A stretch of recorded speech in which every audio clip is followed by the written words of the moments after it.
نحن عرب مصريون ونفتخر بذلك، جملة أي واحد فينا ممكن يقولها من غير ما يحس إنه قال حاجة كبيرة.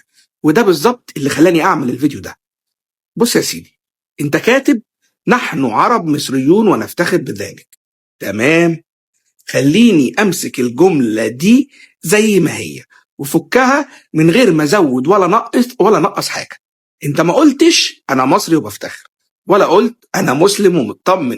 أنت قلت بالترتيب عرب وبعدين مصريين وبعدين نفتخر، وده ترتيب مش عشوائي، وده اللي أنا واقف عنه.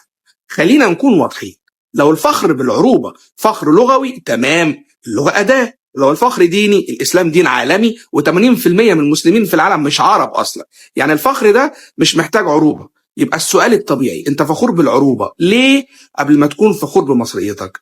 العروبة في مصر ما دخلتش من الشارع، دخلت من فوق.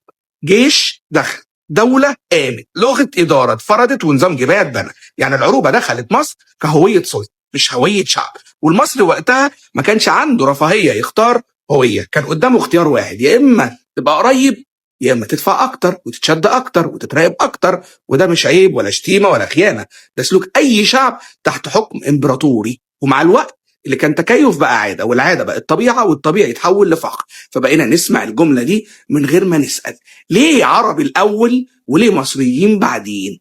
بعد دخول الاسلام مصر بحوالي 270 سنه، اكتر من 3/4 المصريين كانوا لسه مش مسلمين. يعني لا العروبه ولا الاسلام دخلوا مصر فجاه، ولا بقى هويه شعب مره واحده.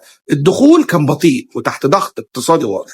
فلما تيجي تقول نحن عرب مصريون ونفتخر بذلك، انا مش بقول لك انت غلط، انا بس بسالك هل الجمله دي اختيار واعي ولا ترتيب قديم اتحفظ عشان كان أأمن؟